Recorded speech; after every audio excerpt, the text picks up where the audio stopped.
هو الله الذي لا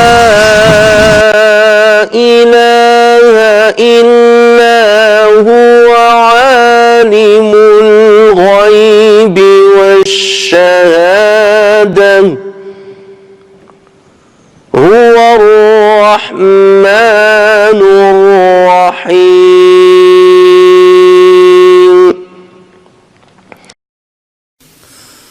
بسم الله الرحمن الرحيم، والصلاة والسلام على أشرف المرسلين سيدنا محمد وعلى آله وصحبه أجمعين.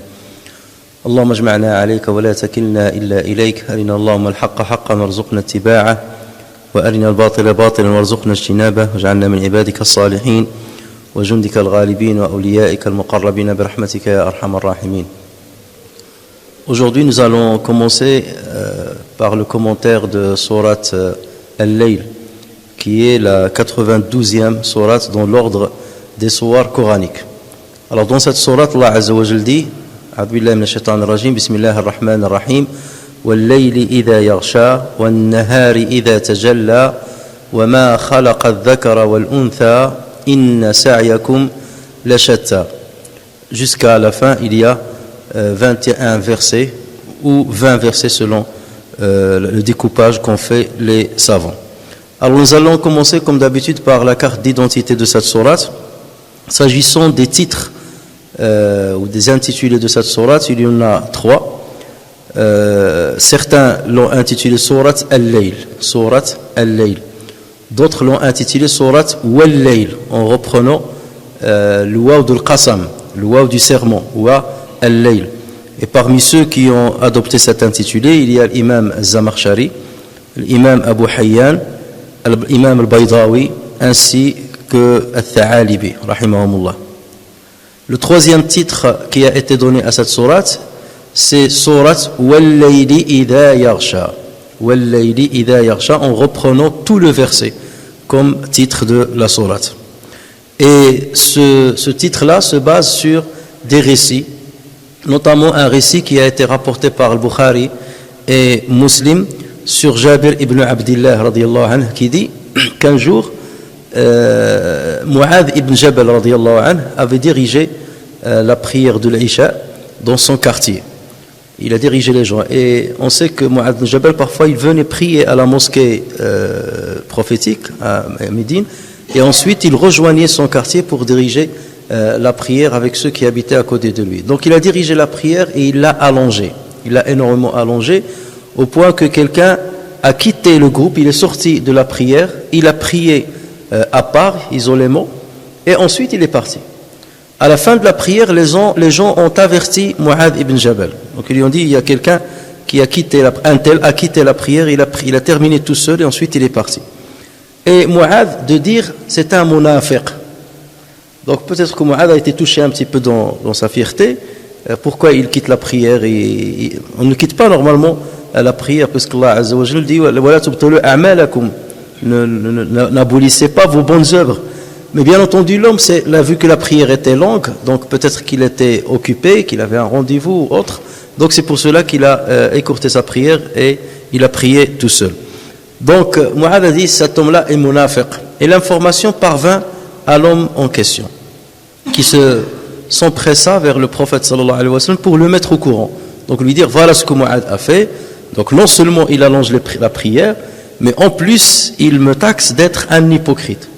Et là le prophète sallallahu alayhi wa sallam s'est mis en colère, et il a convoqué Mu'adh ibn Jabal. Et vous connaissez un peu le hadith, il lui a dit, afattanun anta ya Mu'adh, ou dans une autre version, aturidu an takuna fattanan ya Mu'adh, veux-tu être un fauteur de trouble au Mu'adh? Turidu an takuna fattanan ya Mu'adh, veux-tu être un fauteur de trouble ya Mu'adh?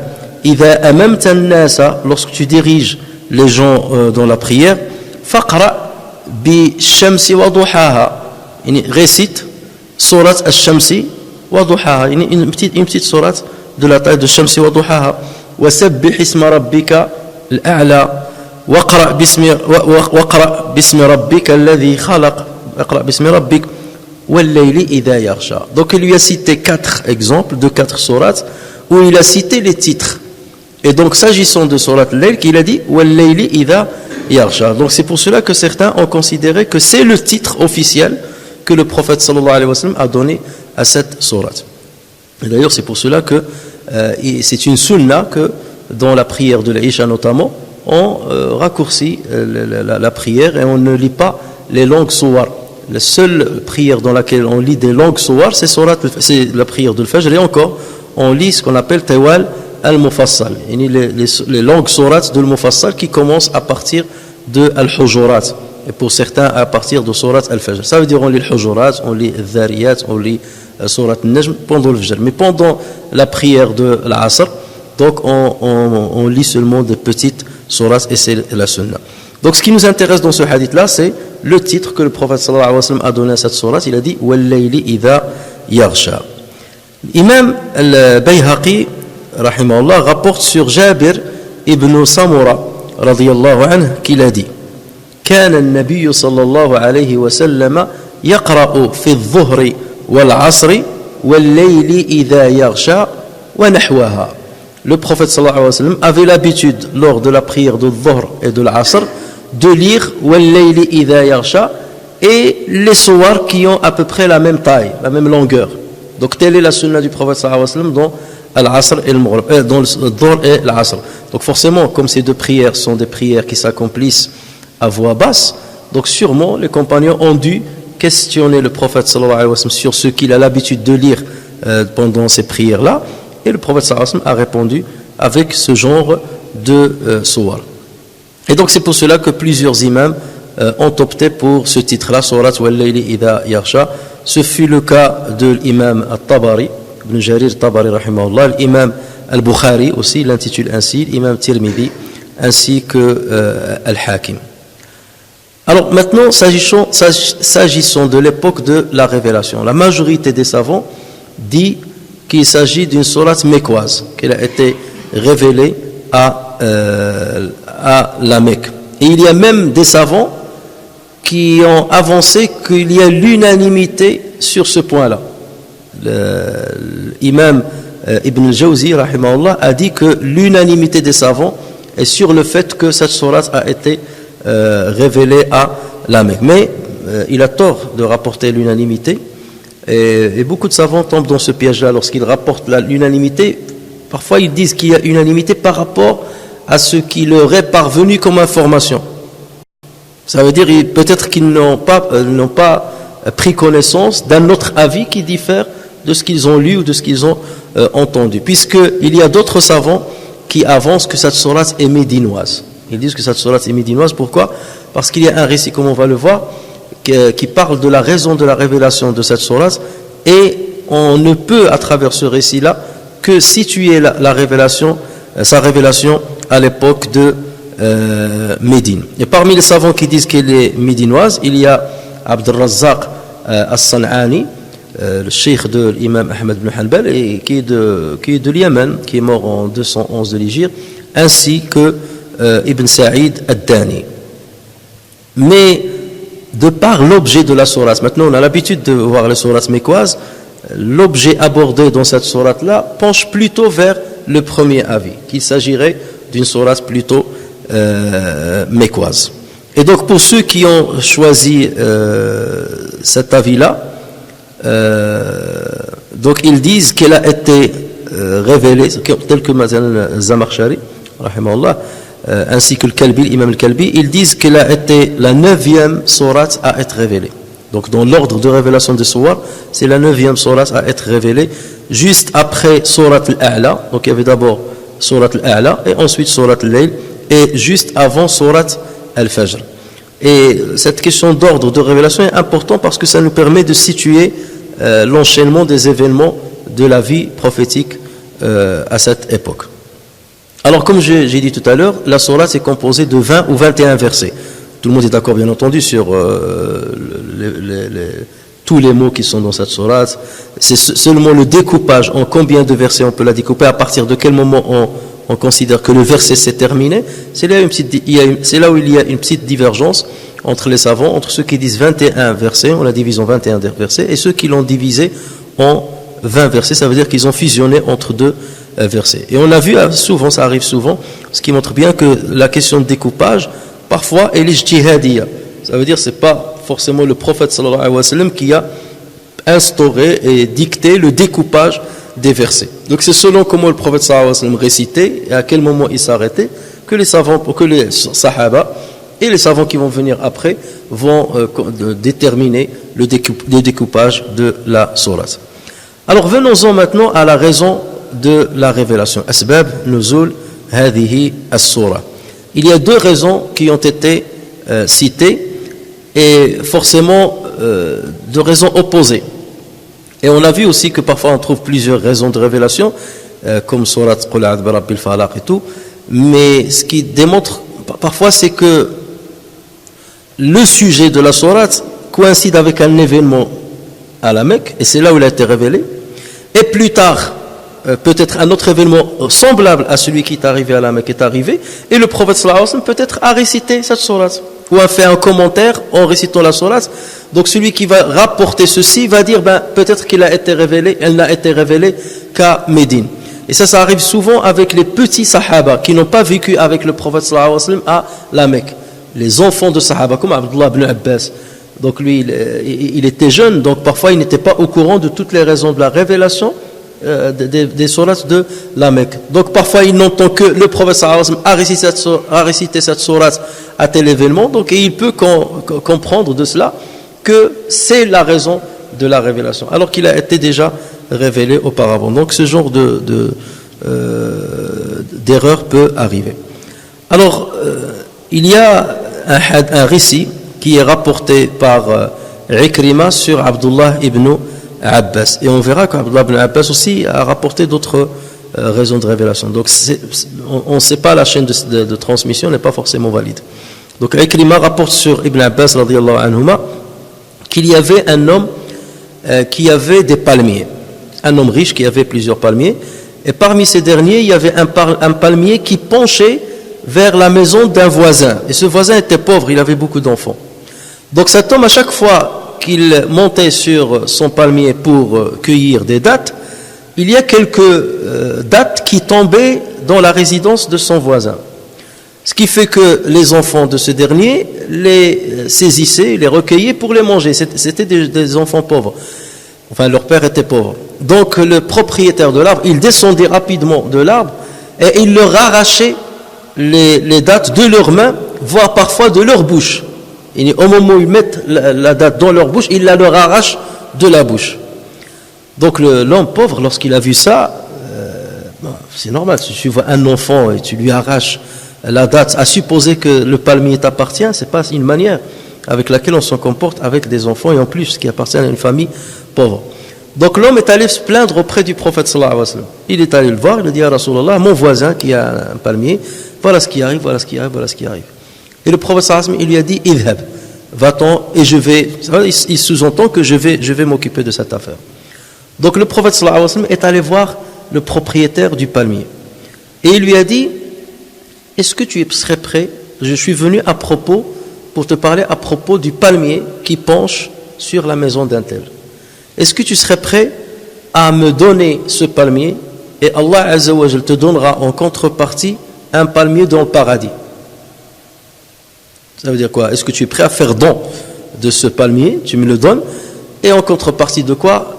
Je te garantis qu'Allah Azza wa Jal te donne un palmier dans le paradis. L'homme a réfléchi, il lui a dit oui, mais il a manifesté un peu d'hésitation.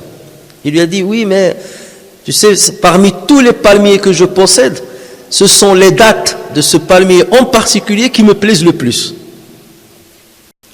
Mais oui, mais il l'a dit à demi-mot. Et le prophète est parti. Mais un homme a entendu parler de cette discussion. Et donc lorsqu'il a entendu ça, il a vu que l'homme hésitait, il est allé voir le prophète sallallahu alayhi wa sallam. Et cet homme-là aussi était riche et il avait beaucoup de palmiers. Il lui a dit, ya Rasulallah, si le palmier en question, j'en fais ma propriété, si je l'achète, et que je te le donne, fils Abillah, est-ce que tu me garantis que j'aurai un palmier dans le paradis? Et le prophète lui a dit, oui, je te le garantis.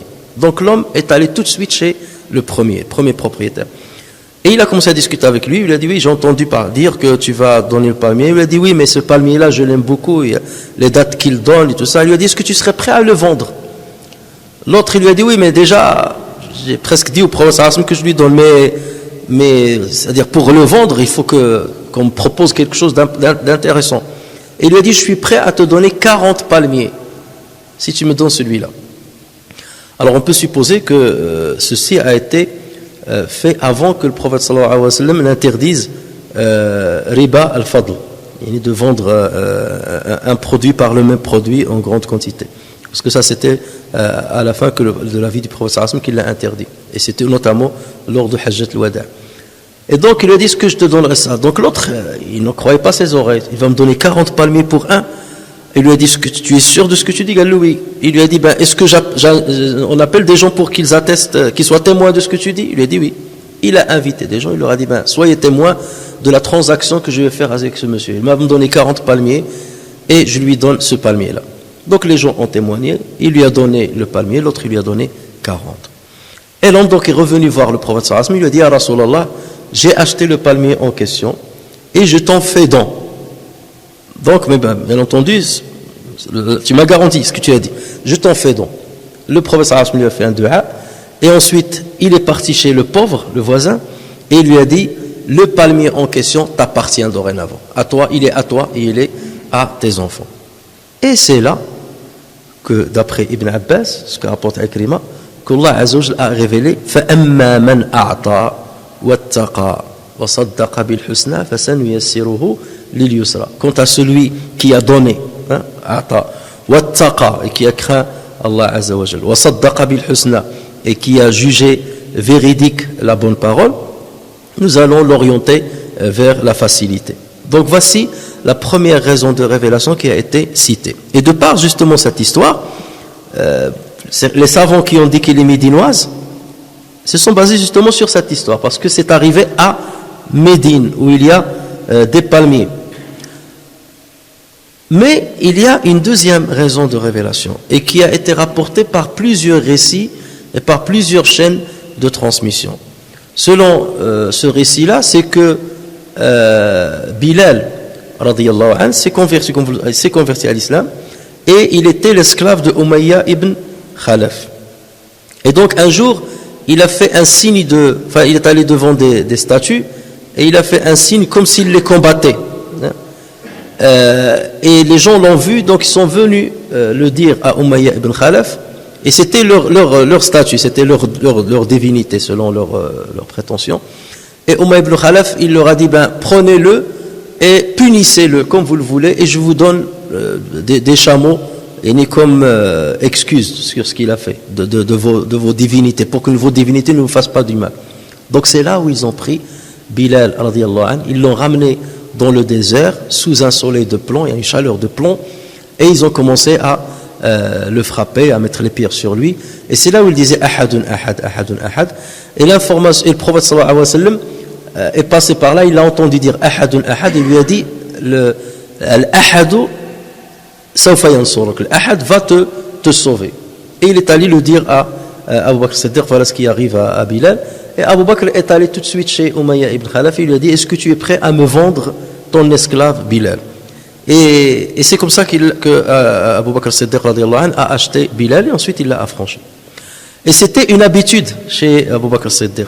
Il a une grande partie de son argent l'a distribué dans l'achat des esclaves qui ont embrassé l'islam et dans leur affranchissement par la suite.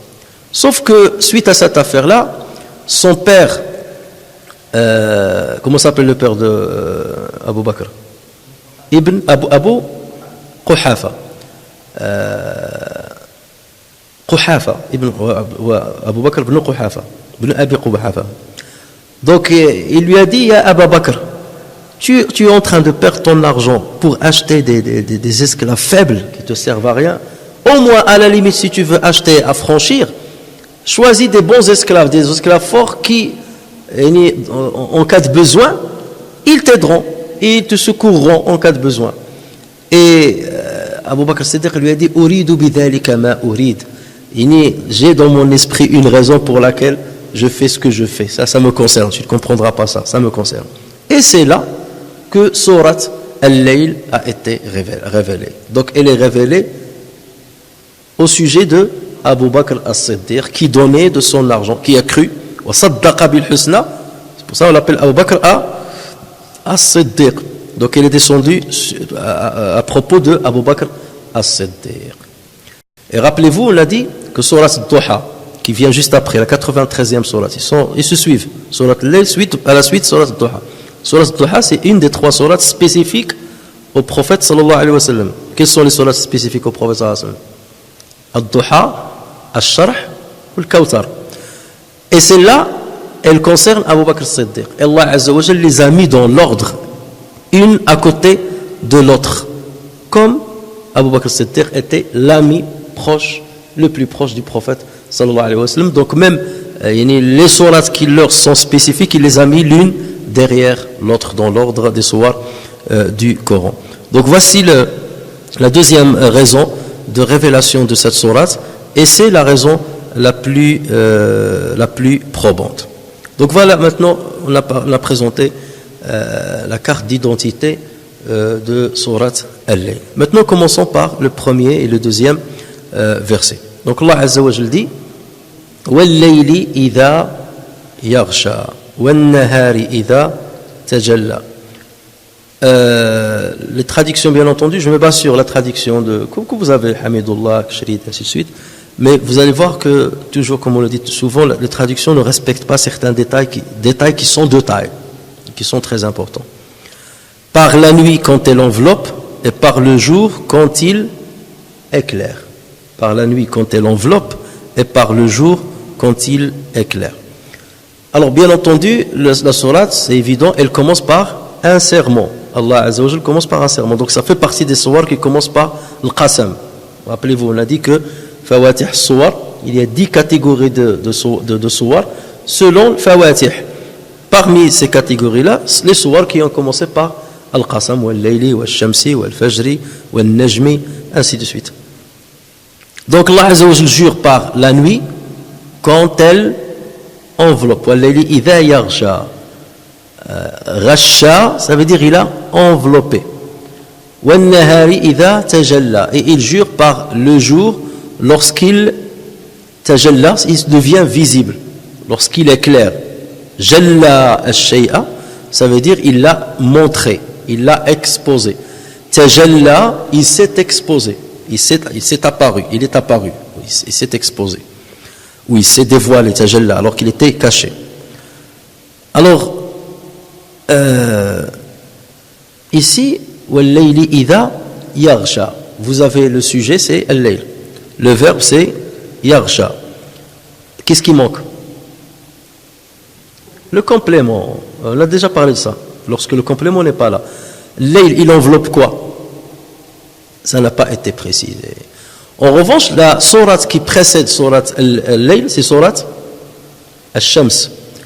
Dans cette sourate, regardez. Wa-shamsi wa-duhaha wal-qamari idha talaha wal-nahari idha Jallaha wal-layli idha yaghshaha. Donc le ha, c'est un pronom lié au verbe qui revient à quoi? Qui fait référence à quoi? Au soleil, parce que la sourate commence par le soleil. Wa-shamsi, Dieu jure par shams, wa-shamsi wa-duhaha wal-qamari idha talaha, tala quoi? Tala shams, wal-nahari idha jallaha, par la journée qui expose le soleil. Wal-layli idha yaghshaha, et je jure par la nuit qui couvre le soleil, qui ne montre plus la lumière du soleil. Donc ici, le complément a été cité. Or, dans notre sourate, le complément n'a pas été cité. Allah Azza wa Jal l'a occulté. Donc ça, c'est la première chose. Allah Azza wa Jal occulte, comme on a dit, le complément, c'est pour que nous puissions imaginer tout ce que le soleil peut enveloppé. Donc le soleil, qu'est-ce qu'il enveloppe? Il enveloppe la lumière du jour, il enveloppe donc le soleil, il enveloppe tout ce qui est visible. Ce que nous voyons dans la journée, la nuit lorsqu'elle tombe, elle couvre tout ça avec son obscurité. Donc c'est beaucoup plus large. Lorsqu'il n'a pas cité le complément, ça nous laisse donc imaginer tous les compléments possibles qui se rattachent à cette phrase. Alors que dans Surat Shams, parce qu'il a commencé par Shams, et on verra cette Surat, et c'était le noyau de la Surat, c'est autour d'elle que le serment tourne. Shamsi wa duhaha, wal qamari idha talaha, nahari idha jallaha. Donc là, le complément, il a commencé par citer le complément autour duquel tous les autres sermons vont tourner. Donc là, le problème ne se pose pas, c'est pour mettre en exergue le soleil. Et ici, Allah Azza wa Jalla n'a pas voulu mettre en exergue quelque chose qui va être enveloppé par la nuit. Donc tout ce que la nuit peut envelopper. Donc c'est comme ça qu'il faut le comprendre. Alors, une remarque. Allah Azza wa Jalla dit وَاللَّيْلِ إِذَا يَغْشَى. Yaghsha, c'est un verbe. Il est conjugué dans quel temps? À quel temps? Hein? Au présent. Yaghsha, au présent. وَالنَّهَارِ إِذَا تَجَلَّى. Tajalla est conjugué au passé. Donc, un verbe conjugué au présent et l'autre conjugué au passé. Et lorsqu'on revient dans Surat Shams, on trouve la même chose. وَالنَّهَارِ إِذَا جَلَّى. Jallaha, donc c'est au passé, Jalla. وَاللَّيْلِ إِذَا يَغْشَاهَا, au présent. Donc pourquoi Allah Azza wa Jalla ici, il utilise le présent pour un verbe et il utilise le passé pour l'autre? Tout simplement, il faut le découvrir, il faut l'imaginer, c'est là où il faut méditer le Coran. Dans les deux cas, c'est un verbe ce sont deux verbes, que ce soit jalla ou bien rasha, ce sont des verbes qui montrent un mouvement. Jalla, il a montré, il a dévoilé, il a exposé, ou rasha, donc il a couvert. Il y a toujours un mouvement. Sauf que la couverture ou l'enveloppe de la nuit ne se déroule pas de la même manière que l'exposition du jour. Je m'explique. La nuit, lorsqu'elle commence à tomber, est-ce qu'elle couvre par son obscurité toute la lumière ou est-ce qu'elle le fait d'une manière progressive? Elle le fait d'une manière progressive. La preuve, surtout nous ici en France, parfois on fait la prière de l'Maghrib alors qu'on voit tout à l'extérieur. On a même l'impression que le soleil est là, alors que le disque solaire, il a été déjà couché. Donc, c'est-à-dire cette opération d'envelopper la journée ou d'envelopper ce qui est visible à l'œil se déroule d'une manière progressive. Il faut du temps, plusieurs minutes avant de commencer à ne plus voir ce qui était visible, avant que l'obscurité ne s'installe définitivement. En revanche, l'apparition de la lumière, elle dissipe immédiatement l'obscurité. Immédiatement. Parce que dès que le soleil apparaît, ça y est, le grand jour, on voit tout de suite. La durée de l'exposition de ce qui est visible par la lumière est plus courte que la durée de l'enveloppe de ce qui est visible par l'obscurité. Donc voilà, puisque l'enveloppe de la nuit se déroule progressivement et sur une longue durée, donc Allah Azza wa Jalla a utilisé le verbe, bien il a conjugué le verbe au présent. Yaghsha, ça montre qu'il y a une progressivité. وَالنَّهَارِ إِذَا تَجَلَّى, ça veut dire il s'est exposé, il est apparu subitement et rapidement. La journée s'est levée. Donc voilà pourquoi l'utilisation du passé et l'utilisation du présent. Et ça, d'ailleurs, c'est récurrent dans le Coran. Certains savants de Balara, de la rhétorique, ils appellent ça at-tahawul. Tahawul, c'est le passage d'un état à un autre, passage du passé au présent ou le passage du présent au passé. Et il y a même des études très longues sur cette question de tahawul dans le Coran, en citant tous les versets coraniques dans lesquels il y a ce passage du présent, dans le même verset parfois, du présent au passé ou bien du passé au présent, et de voir quelle est la sagesse derrière ce passage-là. Et forcément il y a une sagesse, et c'est ce qui dénote la grandeur de Balara, de la parole de Allah tabaraka wa ta'ala. Regardez, on va donner quelques exemples, mais c'est pas exhaustif puisqu'il y en a énormément et plusieurs sagesses, mais c'est seulement puisqu'on est à ce niveau-là, pour que vous fassiez dorénavant attention à ce changement de la conjugaison du verbe dans le même verset ou dans deux versets qui se suivent. Lorsqu'Allah Azza wa Jal dit إِنَّ الَّذِينَ كَفَرُوا وَيَصُدُّونَ عَنْ سَبِيلِ اللَّهِ. إِنَّ الَّذِينَ كَفَرُوا, certes, ceux qui ont mécru. Donc là, c'est conjugué dans quel temps? إِنَّ الَّذِينَ كَفَرُوا, c'est au passé. وَيَصُدُّونَ عَنْ سَبِيلِ اللَّهِ. Et ils obstruent le sentier, et qui obstrue le sentier d'Allah. Là, c'est conjugué au présent. Théoriquement, on devait s'attendre à ce qu'ils disent Inna alladhina kafaru wa saddu an sabilillah. Ça existe, saddu, c'est déjà utilisé dans le Coran. Inna alladhina kafaru wa saddu an sabilillah. Non, là, il a dit Inna alladhina kafaru wa yasudduna an sabilillah. Parce que le coffre, ça y est, le coffre, tu as mécru en Dieu, ça y est, c'est un seul événement. Mais obturer la voie de Dieu, c'est quelque chose qui va durer dans le temps et qui continue dans le temps. Tu interdis les gens d'aller vers dans le chemin de Dieu. Mais le coffre, il est apparu, il est resté. Ça y est, il ne se renouvelle pas. Le coffre ne se renouvelle pas. Ça y est, une fois, c'est kafir et tu le demeures. Sauf si tu le quittes et que tu crois en Dieu. Mais as-saddu an sabil, obturer la voie de Dieu, ça c'est quelque chose qui peut durer dans le temps. J'obture celui-là, j'utilise telle ruse pour obturer, j'utilise ça. Donc c'est quelque chose qui se renouvelle. Donc voilà pourquoi Allah Azza wa Jalla fait ce passage du passé ici vers le présent. Et d'autres raisons, bien d'autres sagesses peuvent être évoquées. Lorsqu'Allah Azza wa Jalla par exemple dit Alam tara anna Allah sakhara lakum ma fil ardi. Alam tara, n'as-tu pas vu anna Allah, que Allah vous a assujetti ce qu'il y a sur terre. Là, sakhara, il a utilisé le passé. Alam tara anna Allah sakhara lakum ma fil ardi wal fulka tajri fil bahr. Regarde, wal fulka, il n'a pas dit wal fulku. S'il a dit wal fulku, ça va être comme un mubtada.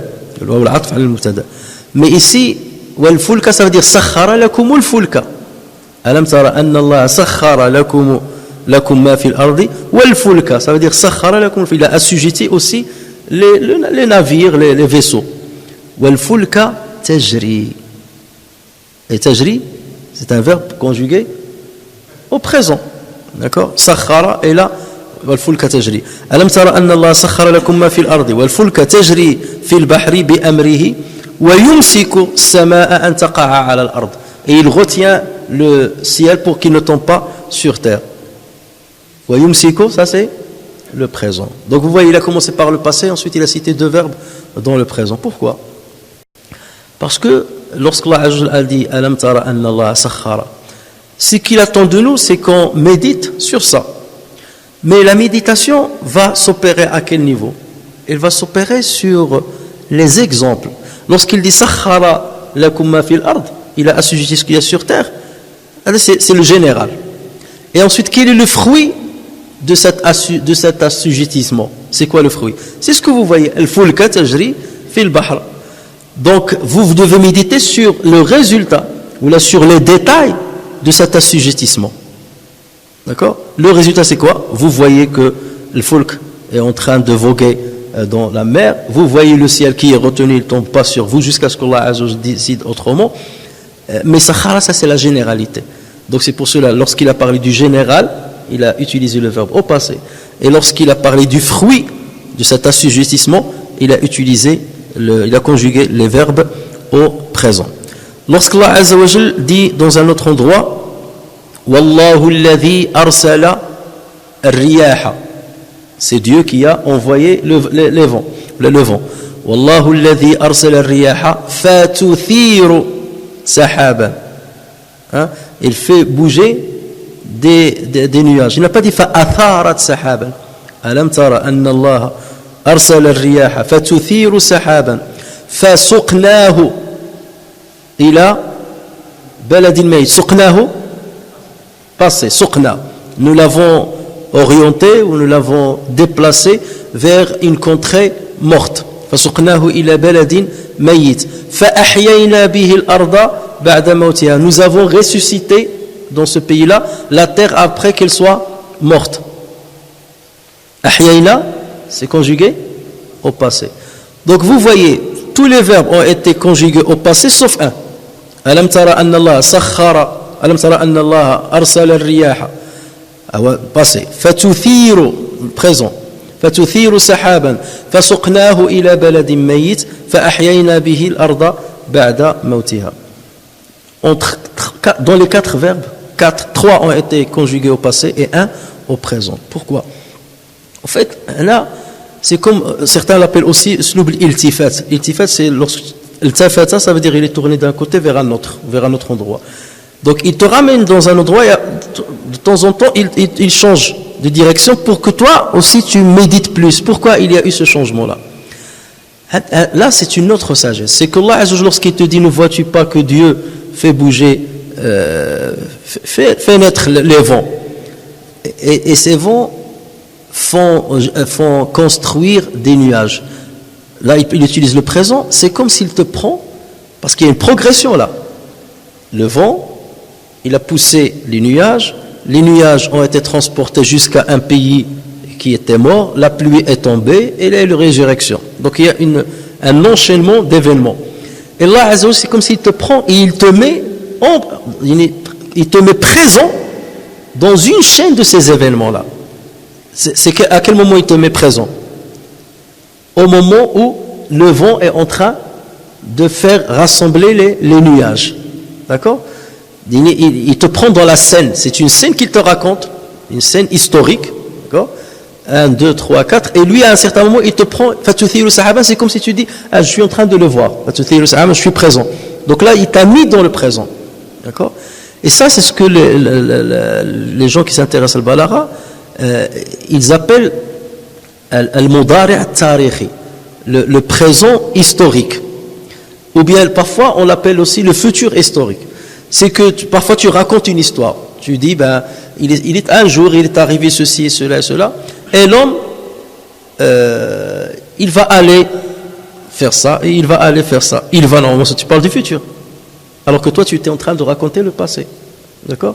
Donc, lorsque tu vas dire, il va aller, toi, en tant qu'auditeur, tu te mets dans la scène, il t'a transporté vers l'histoire, au passé, et après, il t'a posé, et après, il va te dire, et il va aller faire ça, il va aller faire ça, et tu te sens faisant partie de l'histoire. Et tu te sens à un moment de cette histoire-là présent. Et ce qui va arriver après, c'est le futur. D'accord? Mais le futur pour toi maintenant, c'est du passé. D'accord? Et le Coran aussi utilise cette rhétorique-là. Et ça permet aussi de ne pas avoir une monotonie dans la narration. Et ça permet d'attirer l'attention du lecteur et de méditer, de poser des questions, pourquoi ceci et pourquoi cela. Et il y a plusieurs choses. Bon, là, je vous ai donné seulement quelques bribes pour que vous sachiez que c'est un long sujet d'étude dans la rhétorique du Coran. Donc, وَاللَّيْلِ إِذَا يَغْشَى وَالنَّهَارِ إِذَا تَجَلَّى وَمَا خَلَقَ الذَّكَرَ وَالْأُنْثَى وَمَا خَلَقَ الذَّكَرَ وَالْأُنْثَى, et par la traduction que vous allez trouver, et par celui qui a créé le mâle et la femelle, ou par ce qu'il a créé. Ce que vous allez trouver dans le Masahif, traduit, je jure par ce qu'il a créé. Il, ici, ça revient à Dieu. Et dans le verset, on ne voit pas dire وَمَا خَلَقَ الذَّكَرَ وَالْأُنْثَى. Il n'y a pas dire. Par ce qu'il a créé, le mâle et la femelle. En fait, donc déjà là, je vous ai présenté deux choses. Soit Dieu est en train de jurer par lui-même, en tant que créateur. Ça veut dire quoi? Ça veut dire, il dit, je jure par celui, dans ce cas c'est ça, je jure par celui qui a créé le mâle et la femelle. Donc ça veut dire, il jure par lui-même. Ou bien, je jure par la création du mâle et de la femelle. Donc là, est-ce qu'il jure par le créateur? Non, il jure par la création. Donc, il y a deux explications. Et ces deux explications se valent. Elles se valent à cause de quoi? À cause de l'utilisation de ma. Adma, il a une importance. Adma, en arabe, on l'utilise pour plusieurs significations.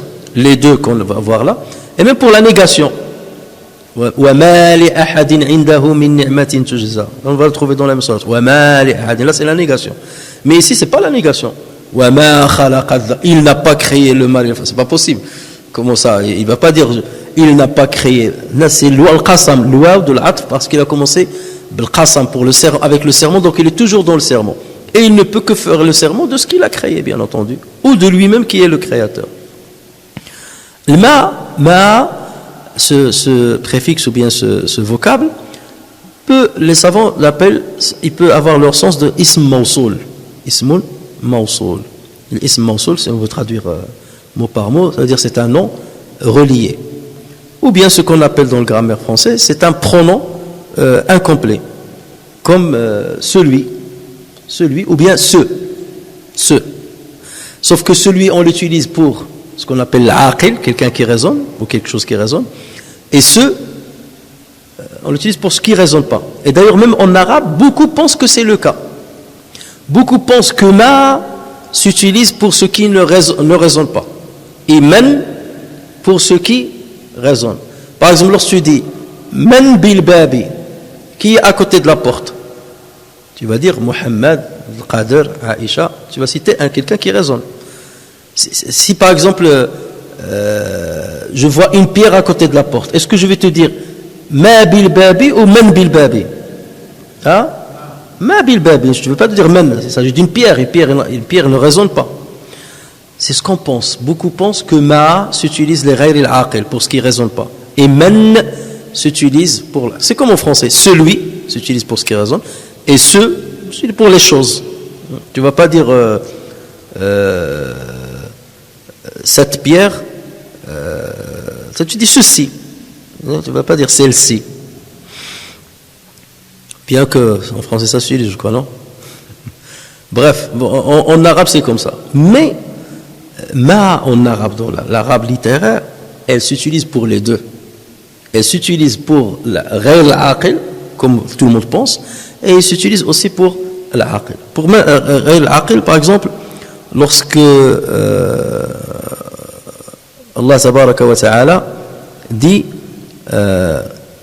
s'agissant du prophète, ya'kulu mimma ta'kuluna minhu wa yashrabu mimma tashrabun. Ya'kulu mimma ta'kuluna minhu. Il mange de ce que vous mangez, c'est-à-dire la nourriture. Et il boit de ce que vous buvez, donc la boisson. Donc là, il a utilisé ma. Mais parfois, Allah Azza wa Jalla utilise ma pour l'aqil. Par exemple, فانكحوا ما طاب لكم من النساء مثنى وثلاث ورباع. Épousez parmi les femmes celles qui vous plaisent, 2, 3 ou 4. Normalement, on devait s'attendre, si la logique était ce que j'ai dit tout à l'heure, il devait dire فانكحوا من طاب لكم من النساء. C'est pas ما طاب لكم من النساء. Et pourtant, il a utilisé ma ici, l'aqil, parce que les femmes font partie de la uqala, de ce qui résonne. فانكحوا ما طاب لكم من النساء. Et Allah Azza wa Jalla dit وَنَفْسٍ وَمَا سَوَّاهَا. Je jure par l'âme et celui qui l'a façonné. Qui l'a façonné? Dieu. Et pourtant il a dit مَا سَوَّاهَا وَنَفْسٍ وَمَا سَوَّاهَا. Donc ici c'est l'ism al-mawsoul. Le ma est utilisé comme un ism mawsoul. Ça veut dire وَنَفْسٍ وَالَّذِي سَوَّاهَا. وَمَا خَلَقَ الذَّكَرَ وَالْأُنْثَى وَالَّذِي خَلَقَ الذَّكَرَ وَالْأُنْثَى. C'est ça la signification. Première, la signification. Mais pourquoi on utilise ma et c'est plutôt que men? Lorsqu'Allah Azza wa Jalla veut montrer l'importance d'une chose, il utilise ma. Donc une chose qui résonne, il utilise ma. C'est pour cela qu'il a dit wa nafsin wa ma sawa, c'est pour montrer la gloire de l'ism al-mawsoul, ladhi. Et même lorsqu'il a dit pour les femmes, ça c'est le secret qu'il valorise les femmes. Parce que s'il avait dit fankihu man taba lakum min an-nisa'i, ça veut dire épousez celle qui vous plaise. Man taba, toute femme qui vous plaît, quelle qu'elle soit, bon comportement, pas bon comportement, dès qu'elle te plaît, marie-toi avec. Non, lorsqu'il a dit ma taba, ça veut dire pas n'importe quelle femme, celles qui ont de la valeur, celles qui répondent à certaines exigences que l'islam vous dicte. Donc là, c'est pour montrer leur valeur, pas n'importe quelle femme. C'est quand même ma taba lakum, mais pas machine man taba lakum. Parfois, une femme te plaît, mais elle n'a pas les exigences islamiques pour qu'elle soit ton épouse, pour qu'elle soit une épouse. Mais l'islam ne va pas te dire marie-toi avec, non. Donc quelque part, et choisissez forcément celle qui respecte ses exigences. Donc voilà la première signification de ma. Ici, il est utilisé comme ism mawsoul. Donc Dieu jure par lui-même. Je jure par celui qui a créé le mâle et la femelle. Voilà la première signification. La deuxième signification, c'est que ma devient un masdar. Le masdar, c'est substantif. Ça veut dire, dans ce cas, le verset, comment il va être? وَمَا خَلَقَ الذَّكَرَ وَالْأُنْثَى وَخَلْقُ الذَّكَرِ وَالْأُنْثَى. Je jure par la création. Je jure par la création du mâle et de la femelle. Donc ici, il ne jure pas par le créateur, mais la création elle-même. Est-ce que Dieu jure par la création? Oui, il jure par la création. Lorsqu'il jure par Shams, il jure par le Qamar, il jure par la création. Et il peut jurer aussi donc, par les êtres humains qu'il a créé le mâle et la femelle. Donc aussi ça, c'est possible, c'est plausible. C'est plausible, il n'y a aucun problème. Et d'ailleurs, Allah Azza wa Jalla, à plusieurs reprises, il parle de ce qu'il a créé et pour le mettre en exergue, il le met en exergue. Lorsque Allah Azza wa Jalla dit هذا خلق الله فأروني ماذا خلق الذين من دونه. Voici la création de Dieu. Montrez-moi ce que ceux qui sont en dehors de lui ont créé. Donc là, il met en exergue sa création. Et c'est le cas ici. Il met en exergue la création du mâle et de la femelle. Alors, de quel mâle et femelle s'agit-il? Là, les savants ont divergé. Certains ont dit il s'agit des êtres humains. Le mâle des êtres humains et la femelle des êtres humains. Donc ça fait référence à qui? Soit à Adam et Hawa, soit à tous les hommes et à toutes les femmes. Et pour d'autres, ils disent non, il fait référence à tous les mâles qui existent et toutes les femelles qui existent, du genre mâle et femelle, dans la création, qu'il s'agisse des animaux, des végétaux, des êtres humains, ça englobe tout. Et c'est le plus probable, puisque la sourate, il a une spécificité, c'est qu'il parle de tout ce qui est général, il ne spécifie pas. Donc il est plus probable qu'il parle le mâle et la femelle. Et Allah Azza wa Jalla le dit وَمِنْ كُلِّ شَيْءٍ خَلَقْنَا زَوْجَيْنِ لَعَلَّكُمْ تَذَكَّرُونَ. De toutes choses, nous avons créé un couple. لَعَلَّكُمْ تَذَكَّرُونَ, peut-être réfléchirez-vous. Ce qui montre que c'est quelque chose qui montre la grandeur et la puissance du créateur. Alors, lorsqu'on voit maintenant cette suite-là, وَالشَّمْسِ وَاللَّيْلِ إِذَا يَغْشَى وَالنَّهَارِ إِذَا تَجَلَّى وَمَا خَلَقَ الذَّكَرَ وَالْأُنْثَى, on voit qu'il y a une suite logique, chronologique. Qui est-ce qui a précédé, la nuit ou le jour? C'est la nuit qui a précédé, parce que le jour n'est apparu qu'avec l'apparition des astres, des étoiles, des astres, en l'occurrence le soleil. Lorsqu'il n'y avait pas de soleil, il n'y avait que la nuit. D'accord? Parce qu'il n'y avait pas encore un être qui va illuminer le noir qui était. Donc l'obscurité a précédé la lumière. Allah Azza wa Jalla, il a créé les cieux et ensuite il a créé la terre et les planètes et ainsi de suite. Donc il y a eu la nuit, ensuite est venu après le jour, donc nahar. Ensuite, si on considère qu'il s'agit de mâle humain et femelle humaine, ensuite il y a l'homme, et de l'homme, Allah Azza wa Jalla a créé la femme. Il vous a créé d'une seule âme, et d'elle, de cette âme-là, il a créé son conjoint ou son époux. D'accord? Donc voilà, il y a une logique. Ou bien, le Dakar ou l'Untha, les deux en même temps. Pour les autres créatures, on ne sait pas qui a précédé, peut-être que c'est les deux en même temps. Allahu a'lam. Mais pour l'être humain, on sait que la femelle est venue après, la femme est venue après l'homme. Pour les autres êtres, rien ne précise s'ils ont été créés en même temps ou la femme après, la femelle après le mâle ou le mâle après la femelle. Allahu a'lam là-dessus. Mais en tout état de cause, donc il y a une certaine logique. La question qui peut se poser, c'est que Allah Azza wa Jalla a dit وَمَا خَلَقَ الذَّكَرَ وَالْأُنْثَى. On peut se demander pourquoi Allah Azza wa Jalla n'a pas dit وَمَا خَلَقَ الزَّوْجَيْنِ الذَّكَرَ وَالْأُنْثَى. Parce que dans d'autres versets, Allah Azza wa Jalla, il cite الزَّوْجَيْن. الزَّوْجَيْن, c'est les deux éléments du couple. الزَّوْجَيْن الذَّكَرَ وَالْأُنْثَى. Par exemple, dans sourate An-Najm, Allah tabaraka wa ta'ala dit وَأَنَّهُ خَلَقَ الزوجين الذكر والأنثى من نطفة إذا تمنى. Lorsqu'on voit sourate Al-Qiyamah, فجعل منه الزوجين الذكر والأنثى. Mais dans ce verset-là, il n'a pas dit zawjayn. Il a dit وَمَا خَلَقَ الذَّكَرَ وَالْأُنْثَى. Il aurait pu, pour garder l'harmonie avec ce qui a précédé dans les autres sourates, dire وَمَا خَلَقَ الزَّوْجَيْنِ الذَّكَرَ وَالْأُنْثَى. Pourquoi zawjayn n'a pas été cité aussi? Et on le dit toujours, الزيادة في المبنى تدل على الزيادة في المعنى. Un ajout dans la construction implique un ajout dans la signification. D'accord?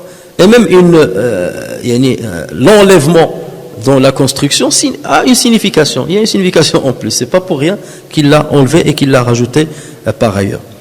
Alors pourquoi ceci? Il y a deux raisons. La première raison, c'est que dans Surat Al-Qiyamah, Allah Azza wa Jal est en train d'exposer l'enchaînement de la création, l'enchaînement des étapes de la création de l'être humain. Allah Azza wa Jal dit Alam yakun, parlant de l'homme, Alam yakun nutfatan min maniyyin yumna thumma kana alaqatan fa khalaqa fa sawwa فَجَعَلَ مِنْهُ الزَّوْجَيْنِ الذَّكَرَ وَالْأُنْثَى. Donc vous voyez, il est en train de détailler la création de l'être humain et les étapes de la création. أَلَمْ يَكُنْ نُطْفَةً, n'a-t-il pas été une goutte de sperme éjaculée, نُطْفَةً مِنْ مَنِيٍّ يُمْنَى ثُمَّ كَانَ عَلَقَةً, ensuite il fut une adhérence, فَخَلَقَ, il a ainsi créé, فَسَوَى, il a ainsi établi, harmonieusement formé, فَجَعَلَ مِنْهُ الزَّوْجَيْنِ, ensuite il en a fait deux éléments d'un couple, le mâle et la femelle. Donc là, c'est les détails, un enchaînement de détails. Dans Surat Al-Najm, Allah Azza wa Jalla aussi est en train de détailler sa puissance. وَأَنَّهُ هُوَ أَضْحَكَ وَأَبْكَى وَأَنَّهُ هُوَ أَمَاتَ وَأَحْيَا وَأَنَّهُ خَلَقَ الزَّوْجَيْنِ الذَّكَرَ وَالْأُنْثَى مِنْ نُطْفَةٍ إِذَا تمنى وأن عليه النشأة الأخرى وأنه هو أغنى وأقنى وأنه هو رب الشعرى وأنه أهلك عادا الأولى وثمود فما أبقى وقام نوح من قبل إنهم كانوا. Donc vous voyez là, il est en train de détailler les manifestations de sa puissance et de sa volonté, et qu'il fait ce qu'il veut. C'est lui qui a fait rire, c'est lui qui a fait pleurer, et c'est lui qui a créé le couple, c'est lui ceci, c'est lui. Et on est dans une situation de détail. D'accord? En revanche, dans cette sourate-là, on n'est pas dans le détail. Il n'est pas en train d'exposer une suite logique ou là des détails particuliers pour une seule chose. Non. Donc, puisqu'on est dans la concision, donc, il ne convient pas de citer az-zawjayn. C'est pas comme dans l'autre situation. Ça, c'est la première raison. La deuxième raison, c'est que lorsque tu cites az-zawjayn, ça montre qu'il y a az-zawj, ça veut dire aussi la similitude. Le couple, donc az-zawj, on parle des deux éléments d'un couple, et dans l'arabe et même dans le Coran, az-zawj, ça veut dire le similaire. Az-zawj, ça veut dire le similaire. Par exemple, Allah Azza wa Jalla, lorsqu'il parle du châtiment dans l'enfer, il dit هذا فليذوقوه حميم وغساق وآخر من شكله أزواج وآخر من شكله أزواج. Voilà الزوج, أزواج au pluriel. Donc il dit et d'autres punitions. Donc hamim c'est l'eau bouillante. Le rassaq c'est l'eau purulente. وآخر et d'autres punitions du même genre ou similaire, du même genre. Azwaj, min shakli azwaj, ça veut dire du même genre, la similitude. Donc lorsque tu cites la zawj, ça veut dire qu'il y a une certaine similitude. Or, dans cette sourate de Layl, Allah ne cite pas les similitudes. Il cite que les contradictoires et ce qui s'oppose. Regardez, Al-Layl, qui est l'opposé, Nahar. Il a cité Layl, Nahar. Il a cité Dhakar, il a cité الأنثى. فأما من أعطى الأخرى إلى دي وأما من بخل واتقى الأخرى واستغنى أعطى وصدق بالحسنى الأخرى وكذب بالحسنى سنيسره لليسرى الآخر سنيسره للعسرى إن سعيكم لشتى. Vos œuvres sont diverses et opposées. Donc ici dans cette sourate, c'est une sourate qui a cette caractéristique de citer les opposés. Et donc il ne convient pas de rajouter le mot zawjayn, parce que zawjayn fait plus référence à la similitude, au rapprochement, alors qu'Allah Azza wa Jalla est en train ici d'exposer ce qui diffère. وَمِنْ آيَاتِهِ أَنْ خَلَقَ لَكُم مِنْ أَنفُسِكُمْ أَزْوَاجًا. Parmi ces signes, c'est qu'il a créé pour vous des conjoints, أَزْوَاجًا لِتَسْكُنُوا إِلَيْهَا, pour que vous trouviez votre quiétude à côté. Donc là, c'est plus la similitude, le rapprochement. لِتَسْكُنُوا إِلَيْهَا وَجَعَلَ بَيْنَكُم مَوَدَّةً وَرَحْمَةً. Il a fait entre vous un amour et une miséricorde. Alors qu'ici, il ne convient pas de citer ce qui rapproche, il cite ce qui oppose. Et nous savons qu'il y a beaucoup qui opposent l'homme et la femme, ne serait-ce que par la physiologie, la physionomie, la génétique et beaucoup d'autres choses. Même au niveau sentimental, au niveau comportemental, il y a beaucoup de choses qui différencient l'homme de la femme. Jusque-là, ça va. On comprend pourquoi il n'a pas cité zawjayn. Mais on peut se dire, comment se fait-il que lorsqu'il a parlé de layl, il a utilisé un verset complet. Wal-layli idha yaghsha. Lorsqu'il a parlé de nahar, il a utilisé un verset complet. Wan-nahari idha tajalla. Mais lorsqu'il a parlé de dhakar wal-untha, il aurait pu dire wa ma khalaqa al-dhakara, pour un verset, wa ma khalaqa al-untha, et les séparer en deux versets différents. Comment il a séparé entre les deux? Non, là il les a regroupés dans le même verset. Wa ma khalaqa al-dhakara wal-untha, pour signifier que pour Allah Azza wa Jalla, l'homme est pareil que la femme. Je les ai mis dans le même verset ici. Bien que j'ai différencié entre Layl et Nahar pour montrer leur différence, je continue de montrer la différence, mais sur un certain plan. Mais sur le plan de la responsabilité, de la récompense, de l'estime auprès d'Allah Azza wa Jalla, ils sont pareils chez moi. Donc je les ai mis dans le même verset. Et je ne les ai pas séparés. Et il aurait pu les séparer, quitte à répéter le qasam. Et nous savons que dans le Coran, Allah, parfois certains mots, il le répète plusieurs fois. Inna fakkara wa qaddar. فقتل كيف قدر ثم قتل كيف قدر الحاقة ما الحاقة وما أدراك ما الحاقة. Donc je peux répéter la chose plusieurs fois. Il aurait pu dire وما خلق الذكر وما خلق الأنثى. Mais le fait de les avoir rassemblés, c'est pour dire qu'ils sont à pied d'égalité aux yeux de la religion. Et ça, c'est isharat, comme on dit, tushammu wa la tufrak, comme on dit, ce sont des choses qu'on ressent, mais qu'on ne frotte pas. C'est des petits signes, voilà, qui ne sont pas anodins. Ces signes-là ne sont pas anodins. Donc, voilà pourquoi il n'a pas utilisé zawjayn, et voilà pourquoi il les a mis dans le même verset. Ensuite, on passe au dernier verset pour aujourd'hui. Inna sa'yakum la shatta. Ça, c'est la réponse au serment. Dieu fait le serment par Layl, par Nahar, par Dhakar al-Untha. Sur quoi? Inna sa'yakum la shatta. Certes, vos efforts sont divergents. Shatta, c'est un pluriel en arabe. Shatta, c'est le pluriel de shatit. Shatit. Comme marda, c'est le pluriel de marid. Fa'la, parfois il peut être le pluriel de fa'il. Donc maridun, son pluriel c'est marda. Shatitun, son pluriel c'est shatta.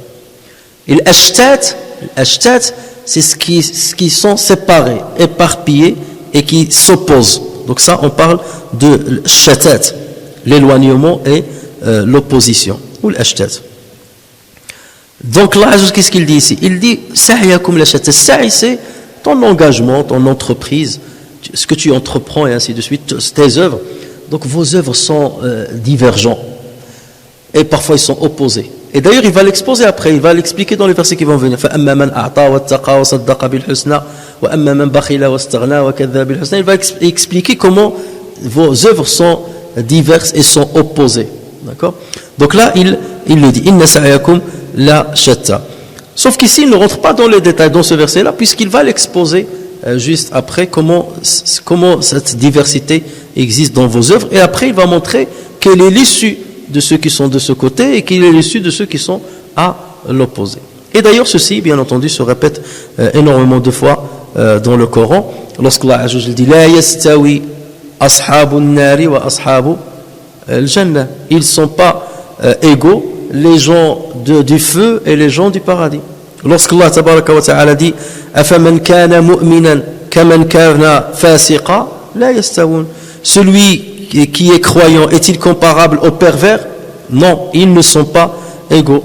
Lorsqu'Allah Azza wa Jalla dit Am hasiba alladhina yajtarahu as-sayyi'ati an naj'alahum kalladhina amanu wa 'amilu as-salihat sawa'un mahyahum wa mamatuhum sa'a ma yahkumun. Ceux qui commettent des mauvaises actions, comptent-ils que nous allons les traiter comme ceux qui croient et qui accomplissent les bonnes œuvres dans leur vie ici-bas et dans leur mort, comme ils jugent mal. C'est absurde leur jugement. Donc voilà, cette séparation, donc c'est une confirmation. Je jure que vos œuvres sont divergentes. Et ça, c'est spécifique à l'être humain. Ce n'est pas le cas des autres, de plusieurs autres créations. Les œuvres des anges sont toujours dans la même orientation que des bonnes œuvres. Les œuvres de la création qui ne raisonnent pas, la terre, le soleil, les arbres, donc ils se soumettent à Allah Azza wa Jalla, ils se prosternent à Dieu. Se prosternent, ça veut dire ils accomplissent exactement la mission qu'Allah Azza wa Jalla leur a assignée. Donc leurs œuvres vont toujours dans le bon sens et dans le même sens qu'Allah Azza wa Jalla leur a assigné. Il n'y a que cet être humain, les asillah, qui s'oppose à Dieu, que cet être humain qui désobéit à Allah Azza wa Jalla et qui ne profite pas de la liberté, de cette volonté relative que Allah Azza wa Jalla lui a donnée. Donc Allah Azza wa Jalla est en train de dire, voilà, je vous ai donné une liberté, une certaine liberté relative, mais vous êtes responsable de cette vérité. Et selon ce que vous allez choisir, et selon ce que vous allez œuvrer, donc vous aurez une issue, soit vers une bonne rétribution, soit vers une grande punition et un grand châtiment. Et on détaillera, Inch'Allah, la suite la semaine prochaine, bi'idhnillah azza wa jalla. Subhanakallahumma wa bihamdika, nashhadu an la ilaha illa anta, astaghfiruka wa natubu ilayk. عملنا سوءا ظلمنا انفسنا فاغفر لنا فانه لا يغفر الذنوب الا انت سبحانك اللهم وبحمدك نشهد ان لا اله الا انت نستغفرك ونتوب اليك عملنا سوءا ظلمنا انفسنا فاغفر لنا فانه لا يغفر الذنوب الا انت سبحان ربك رب العزه عما يصفون وسلام على المرسلين والحمد لله رب العالمين. بارك الله فيكم.